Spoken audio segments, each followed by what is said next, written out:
ഹിസ്കിയാവ് ഭരിക്കുന്ന ഒരു കാലഘട്ടത്തിൽ അശ്ശൂർ ഒരു വൻ സൈന്യമായിട്ട് ഹിസ്കിയാവിനും ജനത്തിനുമെതിരെ പാളയമിറങ്ങി. അന്ന് പ്രവചന ശുശ്രൂഷ ചെയ്യുന്നത് യെശയ്യാവാണ്.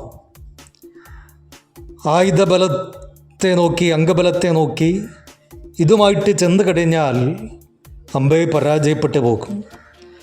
തുടർന്ന് അവരെടുത്ത ആയുധമെന്ന് പറയുന്നത് പ്രാർത്ഥന എന്ന ആയുധമാണ്. അവർ പ്രാർത്ഥിച്ചു. പ്രഭാതത്തിൽ അശ്ശൂർ പാളയത്തിൽ ചെന്ന് നോക്കിയപ്പോൾ 1,85,000 അശ്ശൂർ സൈന്യം കൊല്ലപ്പെട്ട് കിടക്കുകയാണ്.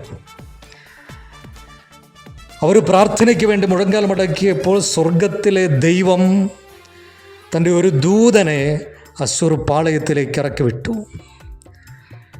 അവിടെ 1,85,000 അശ്ശൂർ സൈന്യം കൊല്ലപ്പെട്ടു. പ്രാർത്ഥിക്കുന്ന ഒരു ദൈവ പൈതലിന് വേണ്ടി സ്വർഗത്തിലെ ദൈവം തൻ്റെ ദൂതന്മാരെ ഇറക്കി അവനെ വിടുവിക്കും.